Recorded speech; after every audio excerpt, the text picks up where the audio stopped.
বাকি মেঘাও অনেককে জড়িয়ে ধরতে যাবে, তখনই মেঘার 5 বছর আগের ঘটনা মনে পড়ে যায়।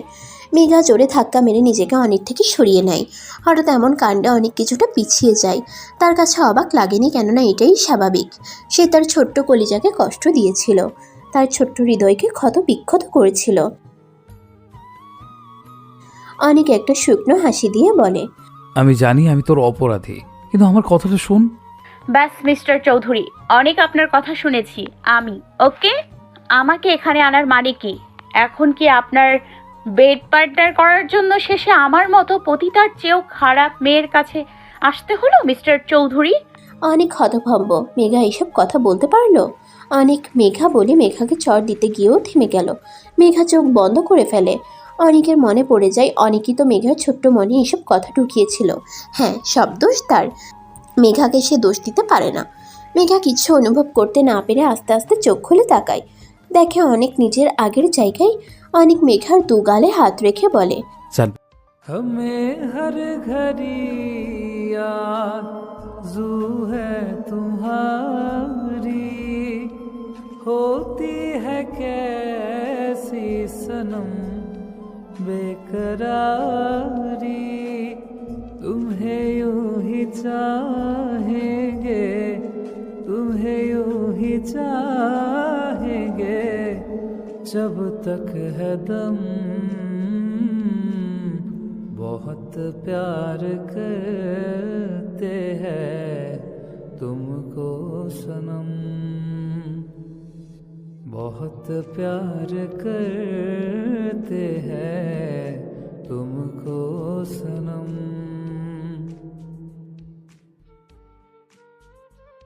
ঈশান যেমনই হোক না কেন আপনার থেকে ভালো, মেঘাকে অন্তত কষ্ট দেয় না। আরে শালিকা সাহেবা, এত রেগে যাওয়ার কি আছে? ভালোভাবে বলো, না হলে। অনেক নিজের রিভলভার বের করলো, ছিমি একটা ঢোক গিলল। মেঘারে আমার জন্য কিরকম জিজু ঠিক করলি? এই দেখি শালিরে ব্ল্যাকমেল করে। ভাই তোর কপালে দুঃখ আছে, মনে মনে বলছি। মেঘা সব বলল অনেককে প্রত্যুত্তরে। অনেক একটা রহস্যময়ী হাসি দিল। বাহ ঈশান, ভেরি ইন্টারেস্টিং। এখন শালিকা সাহেবা, আমার আরেকটা হেল্প করতে হবে। যে কি হেল্প? কিচ্ছু না, তুমি জাস্ট আমান আঙ্কেলকে বলবে তুমি আর মেঘা ইম্পর্টেন্ট কাজে 7 দিনের জন্য কলকাতায় যাচ্ছ। হোয়াট? মেঘা আর আমি তো কোথাও যাওয়ার প্ল্যান করি নাই। করনি তো কি হয়েছে? এমনিতেও তো ও যাবে না, শুধু তুমি যাবে।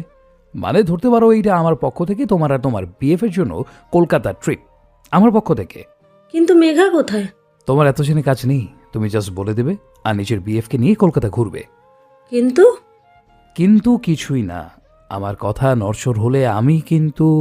রিভলভারটা দেখিয়ে দিয়ে ঝিমি ভয় পেয়ে যায় আর আমানকে কল করে বলে দেয় সে আর মেঘা কলকাতায় যাচ্ছে। যেহেতু মেঘা এর আগেও অনেকবার এরকম জায়গায় গিয়েছে এইভাবে, তাই আমানও কোনো সন্দেহ করেননি। কাজ হয়েছে? হুম। অনেক বাঁকা হেসে বেরিয়ে পড়ে। এদিকে ব্লু জ্যাকেট পরা লোকটা অয়রির দিকে তাকিয়ে একটা কিলার স্মাইল দেয়। অয়রির সব বান্ধবীদের যেন হার্টবিট থেমে যায়।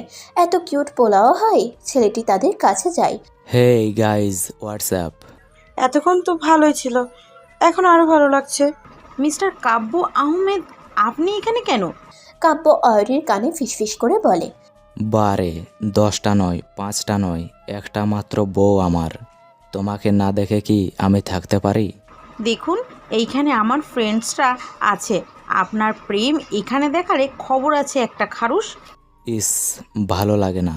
তুমি এত আনরোমান্টিক কেন বুঝি না। হ্যাঁ, কাব্য আহমেদ অয়রির ভার্সিটি ট্রাস্টি। অয়রি আর কাব্য একে অপরকে ভালোবাসে, ওদের বিয়ে ঠিক হয়ে আছে। শালিকারা, আমি কি তোমাদের ফ্রেন্ডকে কিছু সময়ের জন্য ধার নিতে পারি? সমস্যা কি জিজু, নিন না, আপনারও তো হবু বউ। অয়রির প্রচণ্ড রাগ হচ্ছে খচ্চর বান্ধবীগুলোর উপর। ম্যাডাম আসুন। চলুন। অয়রি কাব্যের বাইকে উঠে পড়ে। কাব্য মুচকি হেসে বাইক স্টার্ট দেয়। রিমি আয়নার সামনে দাঁড়িয়ে ইয়ারিং পরছিল, তখনই পিছন থেকেই অয়ন জড়িয়ে ধরে। এসব কি করছো? ছাড়ো, কেউ দেখলে কি বলবে? হু কেয়ার্স, নিজের বউকেই তো আদর করছি। হয়েছে, ছাড়ো। সত্যি এত বড় ছেলে মেয়েদের বাবা হয়েছো, এখনো তোমার আগের অভ্যাস গেল না। তো এখনো আমি যথেষ্ট হ্যান্ডসাম, আমার বউও কম সুন্দরী না। এইটা ঠিক বলেছ। এখনো শাকচুনিগুলো আমার বরকে চোখ দিয়ে গিলে খায়। উফ, আমার যা রাগ লাগে না। অয়ন কিছু করতে যাবে তার আগেই ফোনটা বেজে ওঠে। অয়ন, আমাকে ছাড়ো, দেখো কে ফোন করেছে। উফ, আমার রোম্যান্সে 12টা বাজানোর জন্য এই ফোন সবসময় রেডি থাকে। রিমি মুচকি হাসে। অয়ন ফোন হাতে নিয়ে দেখে আমান কল করেছে। দেখছিস, বেস্ট ফ্রেন্ড এখন রোম্যান্সের শত্রু হয়েছে। বেশ হয়েছে। তোমাকে তো পরে দেখাচ্ছি। হ্যাঁ দোস্ত, বল। শুনলাম উনি নাকি ফিরছে। কিন্তু কবে আসবে সেইটা জানি না রে। আমার প্রচুর টেনশন হয় রে। তুই তো জানিসই অনেকটা যাওয়ার পরে মেঘা কেমন চেঞ্জ হয়ে গেল। একবার শুধু অনেকটাকে ফিরতে দে, কিভাবে ওদের প্রেম বাড়াতে হয় সেটা দেখবি। তাই যেন হয় রে। শ্রীগয়, আমরা বেস্ট ফ্রেন্ড থেকে বিয়ে হচ্ছি। দেখেছো বাপ হয়ে কেমনে ছেলের প্রেম সেটিং করায়। আমরা ডিজিটাল বাপ আর শ্বশুর। একদম। সত্যি তোমাদের নিয়ে পারা যায় না। তখনই কলিং বেল বেজে উঠল। রিমি গিয়ে যেই না দরজা খুললো অমনি, কি আপনাদের মাথার উপর দিয়ে সব যাইতেছে নাকি আমার প্যাচওয়ালা গল্প পড়িয়ে? আরে ভাই ধৈর্য ধরেন। রিমি দরজা খুলে হতভম্ব হয়ে দাঁড়িয়ে আছে। কি বলবে ভাষা খুঁজে পাচ্ছে না, কেননা তার চোখের সামনে তার আদরের ছেলে অনি আছে। 5টি বছর পর নিজের ছেলেকে এভাবে দেখবে ভাবতেই পারেনি। অয়নেরও একই অবস্থা। মম আমাকে কি দাঁড় করিয়ে রাখবে? রিমি অনিককে জড়িয়ে ধরে কপালে চুমু খায়। আমার বাবু সোনা কেমন আছিস? বাবা মায়ের কষ্ট হয় না? এতদিন কেউ দেশের বাইরে থাকে, কতটা শুকিয়ে গেছে আমার ছেলেটা। আয় ভিতরে আয়। অনিক ভিতরে ঢুকে অয়ন গিয়ে অনিককে জড়িয়ে ধরে। আমার প্রিন্সটা কেমন আছে? বাপি মাম্মি কথা বুঝি তোর মনে পড়ে না? ভাবি পরে দেখেছো, তোমাদের না জানিয়ে চলে আসলাম। কেমন লাগলো সারপ্রাইজটা? রিমি অনিকের মাথায় হাত বুলিয়ে বলে। আগে বলবি না? কিন্তু আমরা সত্যি সারপ্রাইজ। অরিটা শুনলে তো খুশিতে পাগল হয়ে যাবে। তা আমার বোনটা কোথায় শুনি? মেবি নিজের হবু বরের সাথে প্রেম করছে, তাই না? দিব এক চর। বড় ভাই হয়ে বোনের প্রেম নিয়ে কথা বলিস, লজ্জা নাই তোর? আমার ছেলে আমার মতো ডিজিটাল, বুঝছো? তোমার মতো ওল্ড ফ্যাশন না। কি বললা তুমি আজকে? আমি অনেক খুশি, তাই বেঁচে গেলাম। মাম্মা বাদ দাও, ভাবি তো এমন করবেই। তখনই মিসেস নিশি, অনিকের দিদুন, আর মিস্টার সৈকত, অনিকের দাদাভাই আসে। আরে আমার দাদাভাই এসেছো? অনিক গিয়ে তার দিদুনকে জড়িয়ে ধরে। তবে হ্যান্ডসাম হাজব্যান্ড তার বউয়ের জন্য চলে এসেছে। তা বুড়ো বউকে নিয়ে পড়লে হবে? আমি বুঝি না কিছু। অনিক গিয়ে তার দাদুকেও জড়িয়ে ধরে। তোমাকে কি করে ভুলতে পারি বলো? এই তুমি বুড়ি কাকে বললে? আমি এখনো কত সুন্দরী জানো? হ্যাঁ একদম। এই যে দাদু, তোমার বউকে আমি বিয়ে করব, তখন বুঝবা মজা। অনেক দা ভাই তুই বিয়ে কর। এই বুড়িটা আমি তখনই মেঘ দিদিভাইকে বিয়ে করব। বুড়ি থেকে সুন্দরী বউ পাবো। সবাই অনিকের দাদু ভাইয়ের কথায় হেসে দেয়। আজকে দিদুনের কথা অনেক মনে পড়ছে রে রিমি। আমারও নানুমা তোমাকেও এইভাবে আদর করত। হুম এই অনি, যা তোর ঘরে যা, রেস্ট নে। অরিটা আসলে কি যে সারপ্রাইজড হবে।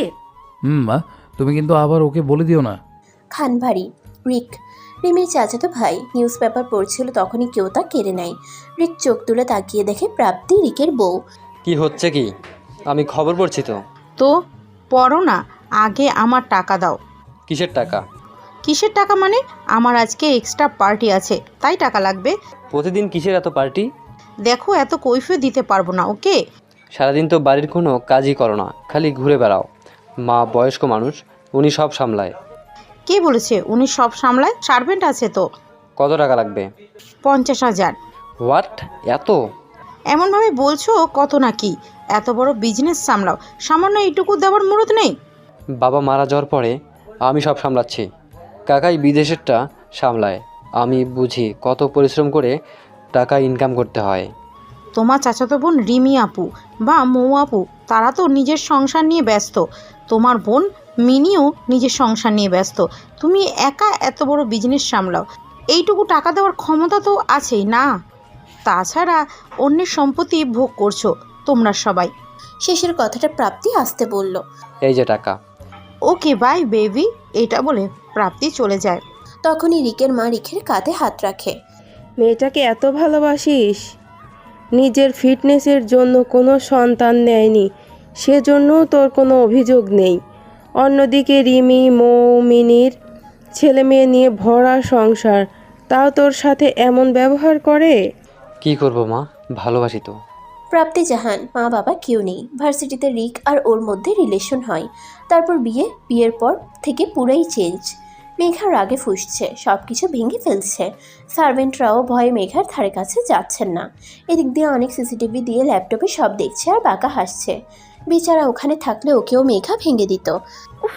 কে ওই খরচ বস? একবার পাই এই মেঘাত্রে কি জিনিস দেখিয়ে দিব সবাইকে। কাব্য অয়রিকে একটা বড় ঝিলের কাছে নিয়ে আসে। ঝিলের পাশেই একটা ডুপ্লেক্স বাড়ি, অনেক সুন্দর। অয়রি অবাক, কেননা এখানেই কাব্য অয়রিকে প্রপোজ করেছিল। কাব্য আহমেদ অয়রি ভার্সিটি ট্রাস্টি ফারহান শেখ ও সুমাইয়া শেখের একমাত্র আদরের ছেলে। কাব্য, হঠাৎ আমাকে এখানে আনলে কেন? আমার জানের সাথে কিছু সময় এনজয় করতে।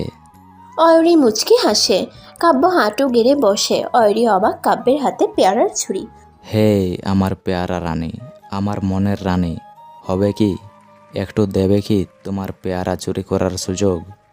আমার বাচ্চাটা খুব ভালোবাসি যে। অয়রি অবাক, কেননা কাব্য প্রথমবার এভাবেই অয়রিকে প্রপোজ করেছিল।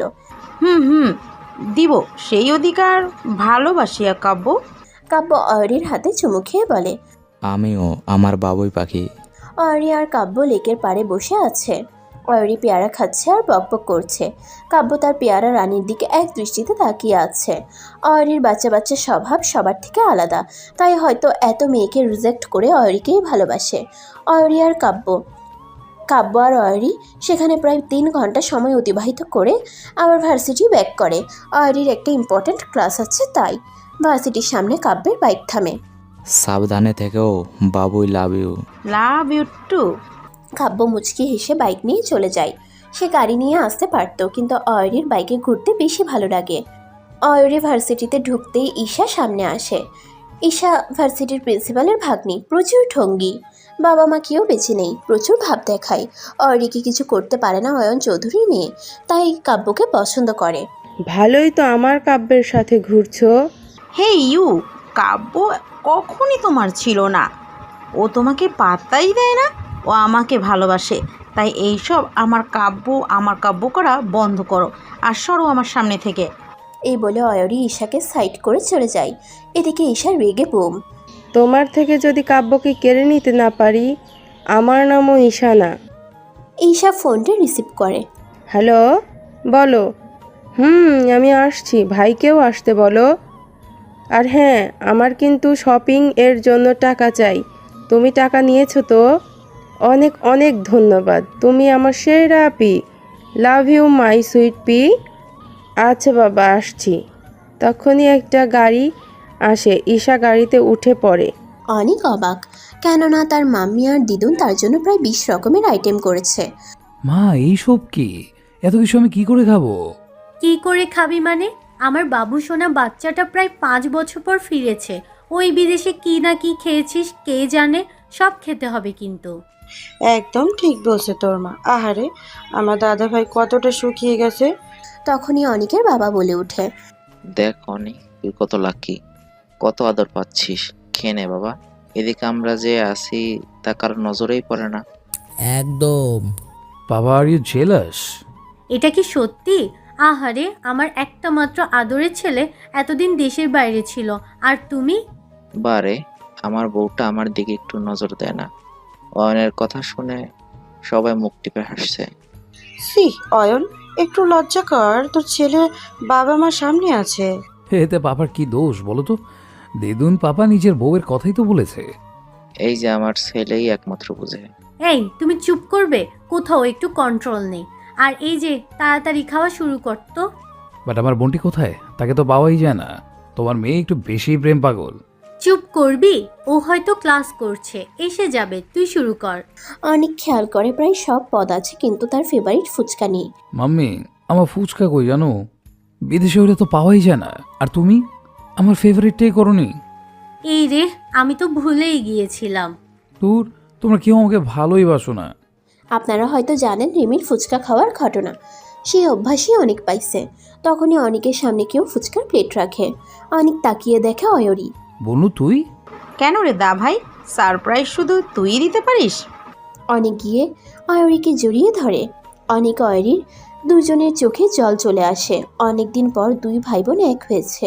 সবাই মুগ্ধ হয়ে ওদের দেখছে। সবাই খুব গল্প করে। অনেক কাব্যকে নিয়ে অরিকে অনেক পচায়। একবার মেঘা আপু আসুক, তারপর দেখবি। আচ্ছা মা, কালকে মেঘা আপু আসবে না? তোর আমান আঙ্কেল মেঘ আন্টির বড় খালামণি মো, ছোট খালামণি মিনি, আর মামি আর মামাও রিকো প্রাপ্তি ওরা আসবে। কিন্তু মেঘটা নাকি 7 দিনের জন্য কলকাতা গিয়েছে।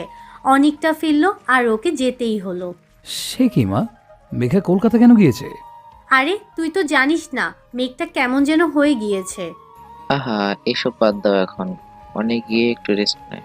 রাত প্রায় 10টা। মেঘা এখনো কিচ্ছু খায়নি। সার্ভেন্টরা অনেক চেষ্টা করিয়েছে কিন্তু তার খাবার মুখে দেওয়ার কোনো নাম নেই। অনেক তাই এসেছে। অনেক সব সার্ভেন্টদের উদ্দেশ্য করে বলে, তোমাদের কিচ্ছু করতে হবে না, আমি আছি, তোমরা যেতে পারো। সবাই অনেকের কথা শুনে চলে যায়। অনেক একটা ডেভিল স্মাইল দিয়ে মেঘার ঘরের উদ্দেশ্যে যায়। মেঘা নিজের ঘরে সব কিছু ভেঙে ফেলছে। হঠাৎ কারো হ্যাচকা টানে মেঘা কারো বুকে এসে পড়ে। মেঘা উঠে তাকে দেখার চেষ্টা করে আর স্তব্ধ হয়ে যায়। মেঘা স্তব্ধ, কেননা তার সামনে অনেক। মেঘা কি বলবে কিচ্ছু বুঝতে পারছে না। অনেক তাকে কিডন্যাপ করিয়েছে, কিন্তু কেন? আর অনেক দেশে ফিরলো বা কবে? সব কিছু মেঘার মাথার উপর দিয়ে যাচ্ছে। অনেক মেঘার সাথে নিজের কপাল ঠেকিয়ে বলে, শান্ত হ জান পাখি, আমি তো রনি। অনেকে এত কাছে আসায় মেঘার সারা শরীরে যেন বিদ্যুৎ প্রবাহিত হচ্ছে। দুজনেই দুজনের নিঃশ্বাস শুনতে পারছে। মেঘার বিশ্বাসই হচ্ছে না তার অনি ভাইয়া এত বছর পর তার সামনে। হঠাৎ অনেক মেঘাকে জড়িয়ে ধরে। মেঘা এখনো আগের ন্যায় দাঁড়িয়ে আছে। সব কিছু তার মাথার উপর দিয়ে যাচ্ছে। অনেক মেঘার পরিস্থিতি বুঝতে পেরেছে, তাই বলে ওঠে, দেখ জান পাখি, আমি তো রনি, তোর কাছে ফিরে এসেছে দীর্ঘ 5 বছর পর। কিছু তো বল জান পাখি। মেঘাও অনেককে জড়িয়ে ধরতে যাবে, তখনই মেঘার 5 বছর আগের ঘটনা মনে পড়ে যায়। মেঘা জোরে ধাক্কা মেরে নিজেকে অনেক থেকে সরিয়ে নেয়। হঠাৎ এমন কাণ্ডে অনেক কিছুটা পিছিয়ে যায়। তার কাছে অবাক লাগেনি, কেননা এটাই স্বাভাবিক। সে তার ছোট্ট কলিজাকে কষ্ট দিয়েছিল, তার ছোট্ট হৃদয়কে ক্ষত বিক্ষত করেছিল। অনেক একটা শুকনো হাসি দিয়ে বলে, আমি জানি আমি তোর অপরাধী, কিন্তু আমার কথাটা শোন। ব্যাস মিস্টার চৌধুরী, অনেক আপনার কথা শুনেছি আমি। ওকে, আমাকে এখানে আনার মানে কি? এখন কি আপনার বেড পার্টনার করার জন্য শেষে আমার মতো পতিতার চেয়েও খারাপ মেয়ের কাছে আসতে হলো মিস্টার চৌধুরী? অনেক হতভম্ব। মেঘা এসব কথা বলতে পারলো? অনেক মেঘা বলে মেঘাকে চড় দিতে গিয়েও থেমে গেল। মেঘা চোখ বন্ধ করে ফেলে। অনেকের মনে পড়ে যায় অনেকই তো মেঘার ছোট্ট মনে এসব কথা ঢুকিয়েছিল। হ্যাঁ, সব দোষ তার। মেঘাকে সে দোষ দিতে পারে না। মেঘা কিছু অনুভব করতে না পেরে আস্তে আস্তে চোখ খুলে তাকায়। দেখে অনেক নিজের আগের জায়গায়। অনেক মেঘার দুগালে হাত রেখে বলে, তুমি আমার এমনই একজন, যারে এক জনমে ভালোবেসে ভরবে না এমন। এক জনমের ভালোবাসা, এক জনমের কাছে আসা, একটি চোখের পলক পড়তে লাগে যতক্ষণ, তারে এক জনমে ভালোবেসে ভরবে না এমন।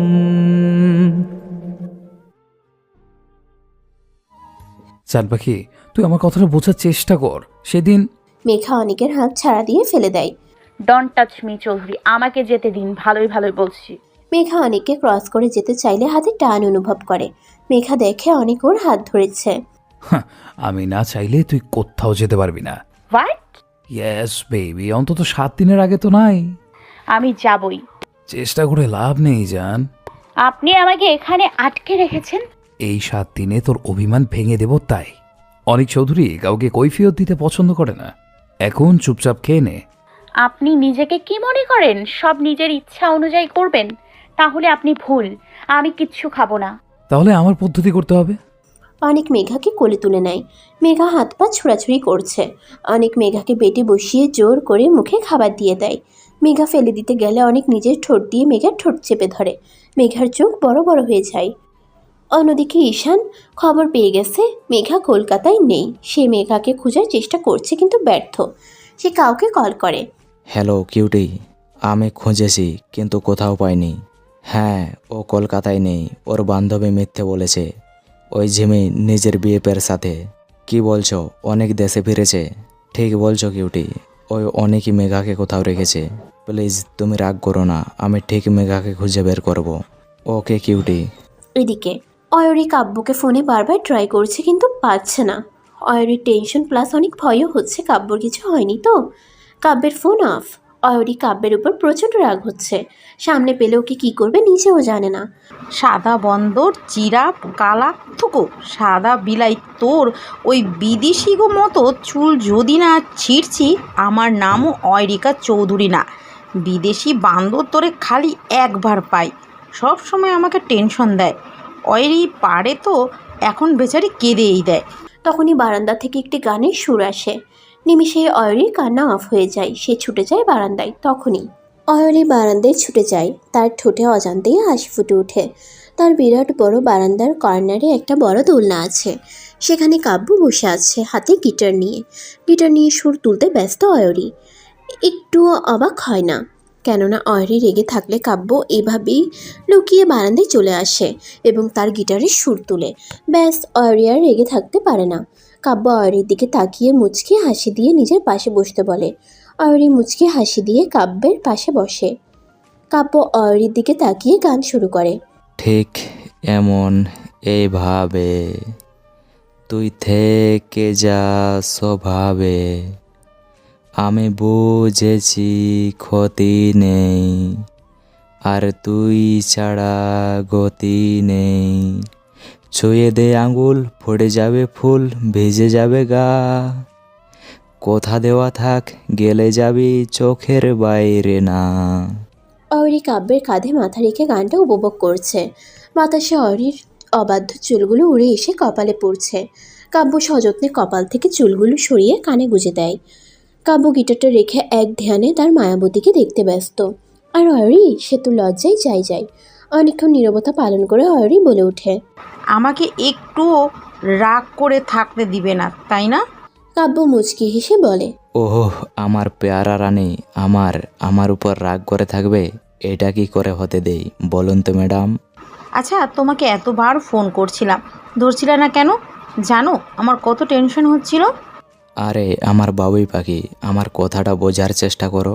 আমি জরুরি এক কাজে চট্টগ্রাম গিয়েছিলাম, ভার্সিটির কাজে। ওইখানে নেটওয়ার্ক ছিল না। তাহলে আমাকে বলে গেলে কি হতো? তুমি সত্যি একটা খারুস। আচ্ছা বাবা, সরি, এই যে কান ধরলাম। অয়রি ফিক করে হেসে দিল। শুনলাম আমার শালবাবু এসেছে। হুম তাহলে কালকে তো আবার আসতে হচ্ছে। এইভাবে লুকিয়ে না এসে কালকে সোজা বাড়িতে এসো, মম অনেক খুশি হবে। আচ্ছা বাবুই পাখি। অয়রি কাব্যকে শক্ত করে জড়িয়ে ধরলো আর পরিবেশটা এনজয় করলো। মেঘা অনিককে ধাক্কা মারছে কিন্তু অনিককে একটুও নড়াতে পারছে না। প্রায় 10 মিনিট পর অনিক মেঘাকে ছাড়লো। সাথে সাথে মেঘা জোরে জোরে নিঃশ্বাস নিতে শুরু করলো। আর একটু হলেই মেঘা পরপারে রওনা দিত। বেটা লুচু কিভাবে এই মেঘাত্রীকে কিস করে, খাটাস একটা লুচু টিপ্পা। মেঘা এইসব মনে মনে আওড়াতে লাগলো। আর অনিক, সে তো মেঘার দিকে তাকিয়ে বাঁকা হাসছে। মেঘা কিছু বলতে যাবে তার আগেই অনিক বলে ওঠে, দেখেছিস এ অনেক চৌধুরী কি কি করতে পারে? মেঘার মন চাচ্ছে লুচুটাকে কলা গাছের সাথে ঝুলিয়ে পিটাতে। বেটা খাটাস। অনেক মেঘার দিকে তাকিয়ে বলে, সত্যি আমার লাইফের ফার্স্ট কিস ছিল, জান। আপনাকে তো কি করতে ইচ্ছে করে কিস? আপনি তো বড় অসভ্য। বিদেশে গিয়ে এসব কি শিখেছেন লুচু একটা? শিখিনি, প্র্যাকটিক্যাল এখন দেখলাম। মেঘা রানী, আমাদের প্রতিদিন কিস করা উচিত। মেঘার তো চোখ বেরিয়ে আসার উপক্রম। এই কোন অসভ্য এর পাল্লায় পড়ল? মেঘার মা এক মনে কিছু একটা ভাবছে। সেটা আমান মেঘার আব্বু খেয়াল করলো, তাই বইটা রেখে মেঘের পাশে বসে পড়ল। কিরে মেঘ, কিছু ভাবছো? কি আর ভাববো বলো, মেয়েটা কলকাতায় গিয়ে একটুও ফোন করে না, আর না ফোন ধরে। মেঘা তো এমনই। অনেক দেশে ফিরেছে আর এখনই ওকে কলকাতায় চলে যেতে হলো। আহা, তুমি চিন্তা করো না, অনেক যখন একবার ফিরেছে দেখো আমাদের মেঘা আগের মতো হয়ে যাবে। এখন শুধু ও ফিরলেই হয়। আর এই যে আমার বাচ্চার মা, এমন করে মুখ গোমরা করে আসো কেন? কিছুই ভালো লাগে না।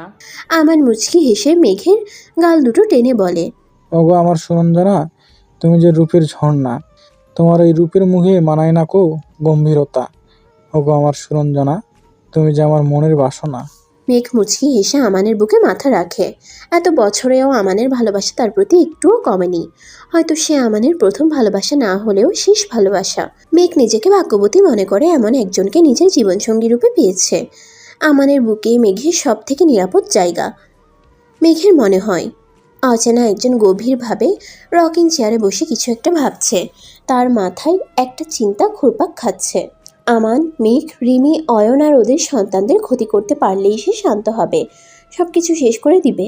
তাকে বা তাদের যে পরিমাণ কষ্ট সহ্য করতে হয়েছে সব সুদে আসলে ফেরত দিবে ভেবেই একটা পৈশাচিক হাসিতে মেতে ওঠে। নির্জন রাস্তা দিয়ে মেঘা হেঁটে যাচ্ছে। উদ্দেশ্য নিজের বাড়ি যে করেই হোক মেঘাকে নিজের বাড়িতে পৌঁছাতে হবে। হঠাৎ অনিকের একটা কল আসে, তাকে বাইরে যেতে হয়। সেই সুযোগটাই মেঘা নিয়েছে। মেঘার একমাত্র উদ্দেশ্য বাড়িতে যাওয়া আর অনেকের ভালো মানুষের মুখোশ সকলের সামনে উন্মোচন করা। কি ভেবেছে কি লোকটা? 5টি বছর তাকে কষ্ট দিয়ে এখন এসেছে মেঘাকে দরদ দেখাতে। মেঘা আর মেঘা নেই, সে হয়েছে মেঘাদ্রি শিকদার। কিন্তু মেঘার একটাই চিন্তা, এত রাতে সে কোথায় যাবে? জায়গাটাও মেঘার চেনা লাগছে না। অনেক ওকে কোথায় এনেছে? আচ্ছা, ঈশানের সাথে যোগাযোগ করলে কেমন হয়? এই মুহূর্তে ঈশানকেই মেঘার ভরসা করতে বেশি ইচ্ছা করছে। আচ্ছা, যতই টাইম পাসে বিয়ে হোক না কেন, ওই অনেক চৌধুরীর থেকে অনেক ভালো। কিন্তু চিন্তার বিষয় হচ্ছে মেঘার কাছে ফোনও নেই। দূর দূরান্তে কোনো বাড়িঘর বা দোকানও সে দেখছে না যে তার কাছে সাহায্য চাইবে। মেঘাকে না পেয়ে অনেকের প্রায় পাগল অবস্থা। সার্ভেন্ট আর গার্ডসদের রীতিমতো সে ছেড়েছে। এত টাইট সিকিউরিটি থেকেও মেঘা কী করে পালালো সেটাই ভাবছে অনেক। অনেক খেয়াল করলো রান্নাঘরের শেষ প্রান্তে জানালাটা খোলা। ইস, বড্ড ভুল হয়ে গেছে। তার মেঘা যে আর আগের মেঘা নেই সেটা তার বোঝা উচিত ছিল। অনেক চিৎকার করে সার্ভেন্টের উদ্দেশ্যে বলে ওঠে, এত কেয়ারলেস কেন আপনারা? 10 মিনিট, জাস্ট 10 মিনিটের জন্য আমি বাইরে গিয়ে গেলাম আর আপনারা ওকে একা রান্নাঘরে যেতে দিলেন? একজন শেফ ভয়ে ভয়ে বলে ওঠে, স্যার আমরা তো যেতে চাইনি, ম্যাডামই বলল তার খিদে পেয়েছে তাই নিজের হাতে কিছু করবে, আমাদের সামনে নাকি করতে পারবে না, তাই আপনারা চলে এলেন? ওয়ান্ডারফুল। লিসেন, একটা কথা সবাইকে বলে দিচ্ছি, জাস্ট আধা ঘন্টার মধ্যে মেঘাদ্রিকে আমার সামনে হাজির চাই, না হলে আপনাদের কি হাল হবে আপনারা চিন্তাও করতে পারবেন না। অয়ন ল্যাপটপে বসে কাজ করছে। রাতে কাজ করা তার একটা অভ্যাসের মধ্যে বলা যায়। অয়ন তার চুলে টান অনুভব করে। সে তাকিয়ে দেখে রিমি মুখটা গোমরা করে আছে। অয়ন একটানে রিমিকে নিজের কোলে বসিয়ে নেয়। রিমির কোনো ভাবান্তর নেই। আমার রিমি পরে কি মন খারাপ এত রাতে না ঘুমিয়ে আমার স্টাডি রুমে যে? তুমি জানলে কিভাবে? বারে, এত বছর ধরে সংসার করেছি তোর সাথে, তুই যে আমার কলিজা। তোর মনের কথা না বুঝতে পারলে তোকে কেমন ভালোবাসলাম। রিমি কিছু না বলে অয়নের বুকে মুখ গুজে দেয়। অয়ন মুচকি হেসে দেয়। তার রিমি পরি আগের মতোই আছে। এত বছরেও একটুও বদলায়নি। জানো, আমার মনটা যেন কেমন লাগছে। কেমন? মনে হচ্ছে কোনো বিপদ আসতে চলেছে। দূর পাগলের, সব তোর মনের ভুল। অনেক ফিরে এসে আমি এটা ফেললেই ওদের দুজন ধুমধাম করে বিয়ে দেবো, দেখবি সব ঠিক হয়ে যাবে। ভালোবাসি। অয়ন মুচকি হেসে রিমিকে জড়িয়ে ধরে। প্রেয়সী, তুমি কি জানো না তোমার জন্য আমার মন মানে না? একটুখানি ভালোবাসা দিয়েই দেখো। প্রেয়সী, তুমি কি জানো না তুমি আমার ভালোবাসার প্রেরণা? অয়নই মনোযোগ দিয়ে চিরকুটে পড়ছে। হ্যাঁ, কাব্য রেখে গিয়েছে তার জন্য। কাব্যের গান শুনতে শুনতে কখন যে ঘুমিয়ে গিয়েছে খেয়ালই ছিল না। কাব্য সযত্নে অয়রিকে কোলে করে বেডে শুয়ে চিরকুটটা রেখে চলে গিয়েছে। তার আধা ঘন্টা পরেই অয়রির ঘুম ভাঙে। অয়রি মুচকি হেসে আবার ঘুমিয়ে পড়ে। রিক, অয়রির মামা, কখন থেকে প্রাপ্তির জন্য খাবার নিয়ে বসে আছে, কিন্তু প্রাপ্তির আসার নামই নেই। সে হয়তো নিজের পার্টি নিয়ে ব্যস্ত। স্ত্রীরা তার স্বামীর জন্য অপেক্ষা করে, কিন্তু রিকের ক্ষেত্রে বিষয়টা আলাদা হচ্ছে। এমন কেন হলো? প্রাপ্তি তো তাকে ভালোবাসতো। তাহলে কেন তাদের সম্পর্কে এত জটিলতা? এসবের উত্তর খুঁজে পাই না। মেঘা হেঁটে যাচ্ছে, হঠাৎ কিছু একটা শব্দ হয়। মেঘা ভয়ে ভয়ে পিছনে ঘুরে, আর তখনই অয়রি বারবার কাব্যকে ডেকে যাচ্ছে, কিন্তু কাব্যের কোনো সারা শব্দ নেই। সে অন্ধকারে তলিয়ে যাচ্ছে। অয়রি বারবার কাব্যকে ডেকে যাচ্ছে, কিন্তু কাব্য অন্ধকারেই তলিয়েই যাচ্ছে। অয়রি শত চেষ্টা করেও কাব্যের কাছে পৌঁছতে পারছে না। অনেক কষ্টে সে পৌঁছিয়েছিল, কিন্তু তার আগেই ঈশা চলে আসে কাব্যের কাছে। কাব্য অয়রির হাত না ধরে ঈশার হাত ধরেছে, সাহায্যের জন্য মনে হচ্ছে। অয়রির থেকেও কাব্য বেশি ঈশাকে বিশ্বাস করে। ঈশাকে অয়রি কাব্যকে ডেকে যাচ্ছে, কিন্তু কাব্য অয়রির কথা কর্ণপাত না করে ঈশার হাত ধরে হাঁটছে। অয়রি চিৎকার করে কান্না করছে আর কাব্যকে ডাকছে, কিন্তু কাব্যের কোনো হেলদোল নেই। সে তো ঈশার হাত ধরে হেঁটেই যাচ্ছে। একটা সময় কাব্য আর ঈশা কোথায় যেন মিলিয়ে যায়।